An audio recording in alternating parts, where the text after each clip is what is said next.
white guy was, so fascinated by this culture, and to have the goal, to have the balls to go down there and just execute this despite the threats and the intimidation that he was surrounded with this entire time. It's impressive that he was able to get the footage that he got, and to even be able to release this to the world is a feat in itself, and just astonished by this piece of cinema. You know what I mean? Yeah, true that, man. Especially since I feel at this time, Rasta was getting treated very poorly at this time, dude. You can notice that throughout this film, like how much they were getting paid, dude, for the shows and shit. I was just like, fuck, dude, these guys are fucking gold, dude. Like how, and it goes to show that Jamaica right now knows their fucking worth, dude. Like they just breed talent out there, dude. Like no joke. Like the movie, like if you see the whole movie, it looks like one giant hangout with fucking all kinds of art, dude. Like it's just amazing. Like I feel like even TJ or anywhere like that, it feels like that, dude. And I get that from this movie, and that's what makes me want to like visit Jamaica too. But at the same time, I know like they do have it, since like time went on since this film, those fools gotten way more gangster and shit. So it's like, I don't know, but the island, it is peaceful, so, and it is nice. But like that's why like our listener was like, why didn't you do Shotas? Because I'm like, that's pretty brutal movie, man.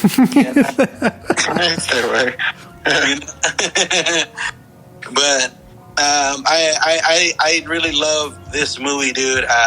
This is at least my 7th time. However, I found this, dude. It was once on Netflix once upon a time, and that's how I found it at that time, and I took the chance, dude. And I thought also as well it was going to be documentarian, because I saw the name Gregory Isaacs, Jacob Miller, fucking Burning Spear. I saw high-grade artists, and I just didn't know it was going to be something else.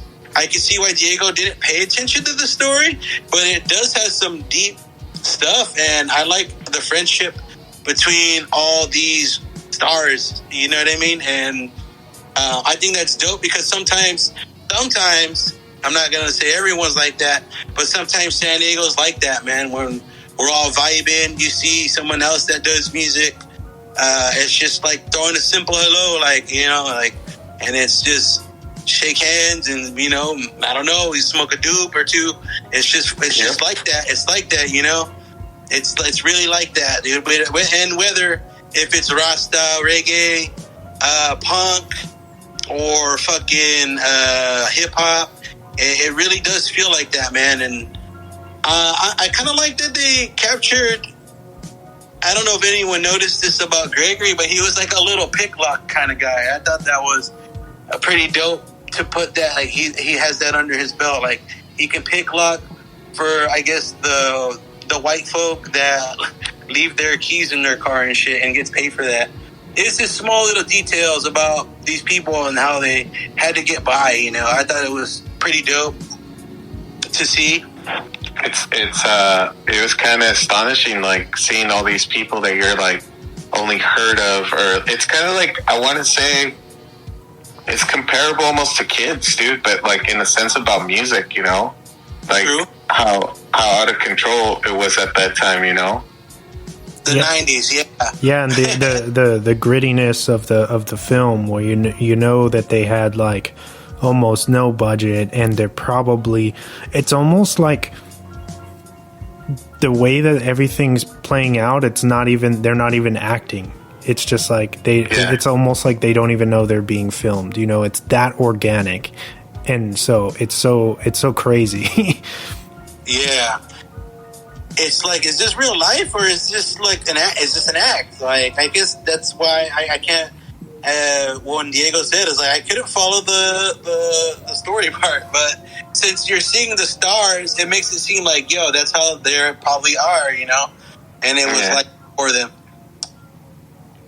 Like they just say what's up, talk their business. I like the certain aspects of the film where they would kind of check like horse mouth sometimes, like what you gonna do with the money, man? What you gonna do? I kind of like that. Yeah, it goes to show that they're real homies, dude. Because they're obviously in the movie and in roster culture, and there's two sides, which is you choose war or you basically choose peace within yourself and stuff like that. So. And his mom comes up to him like she sees that he has his bruise. It's going a little midpoint, but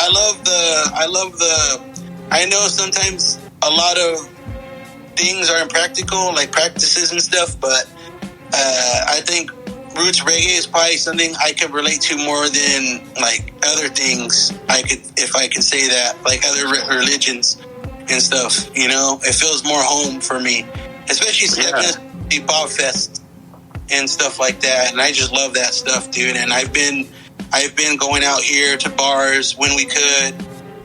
So many reggae shows and ska, so much beautiful faces, being happy and that stuff. I miss that stuff, and this movie, I think, it reminds me of that stuff. And that's besides movies coming back, music festivals need to come back, dude, more than anything as well.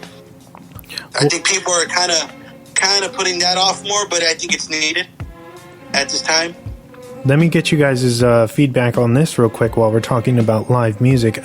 What do you guys think about Las Vegas releasing the lineup for September's Punk Rock Bowling? Have you heard about that? Yes. It's at this point, I think it's more wishful thinking, but that's pretty crazy to release a festival lineup right now in Vegas. That's still COVID. That's COVID hot too. I don't know, dude. I don't know if I would go to a festival right now. Nah, let's just put it that way. Yeah, I don't know if I recommend it, but I was just curious on what your guys' thoughts were about them making the decision to do that so early on. But also, like, we gotta wait to see what happens because the vaccine is going to be out prominently at that point.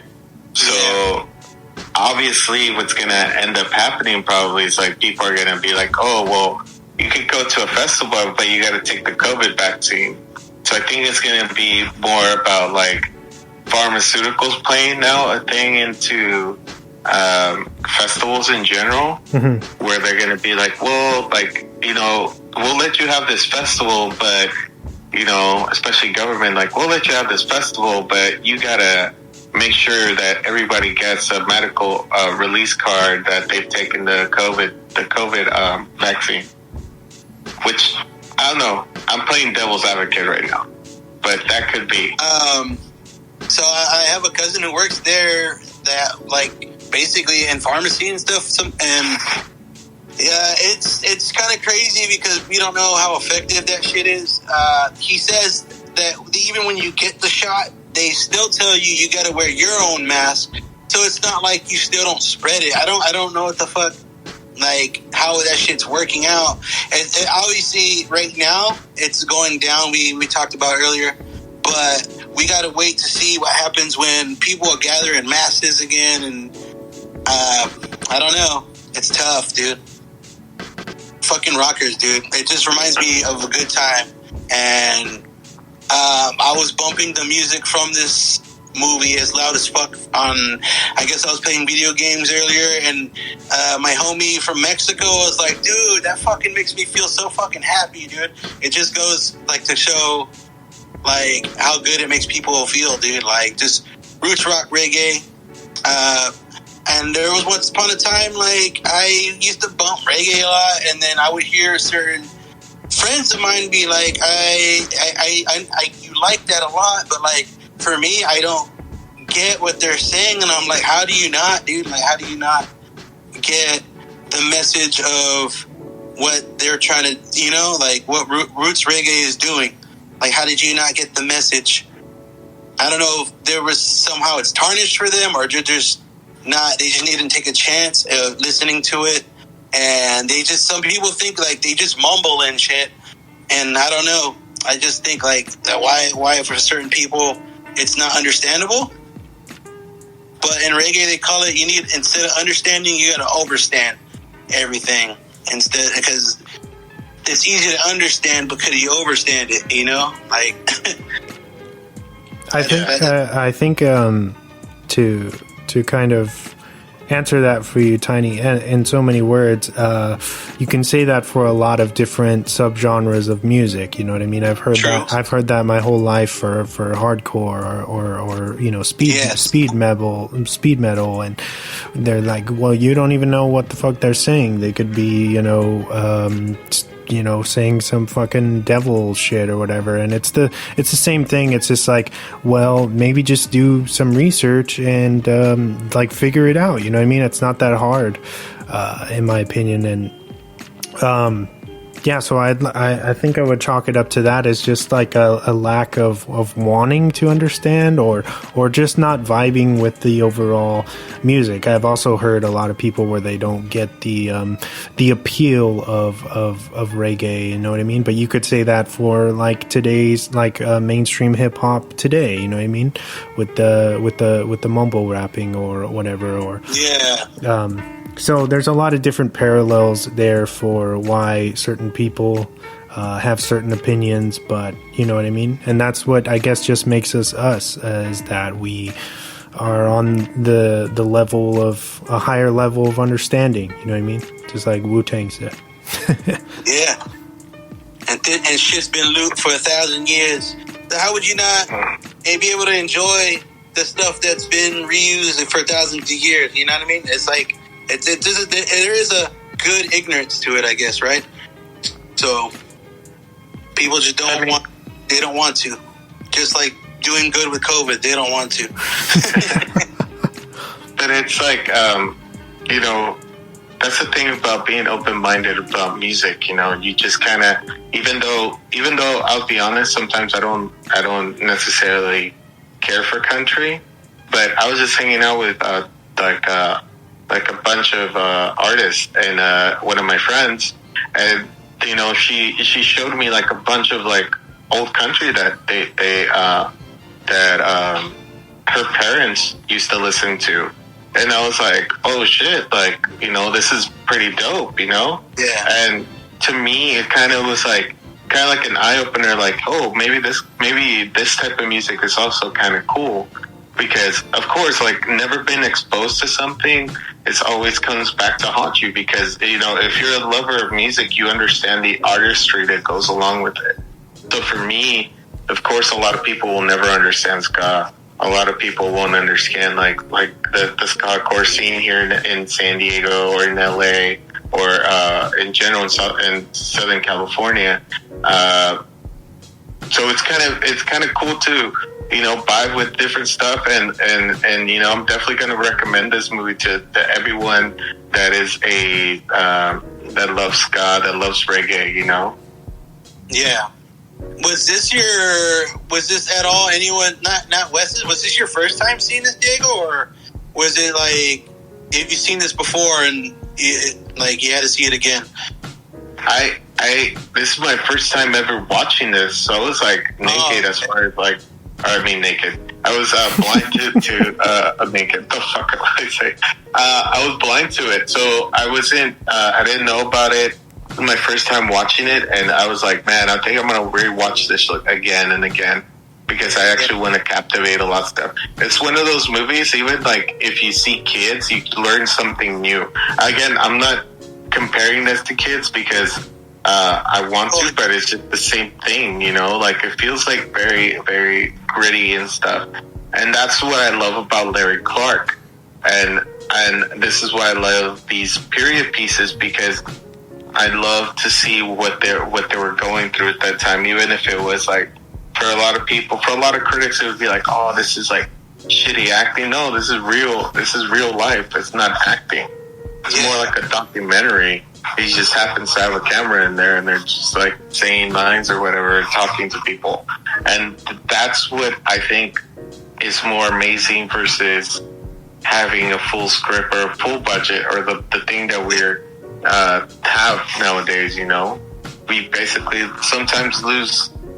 I lose myself in these type of films. I want to say that.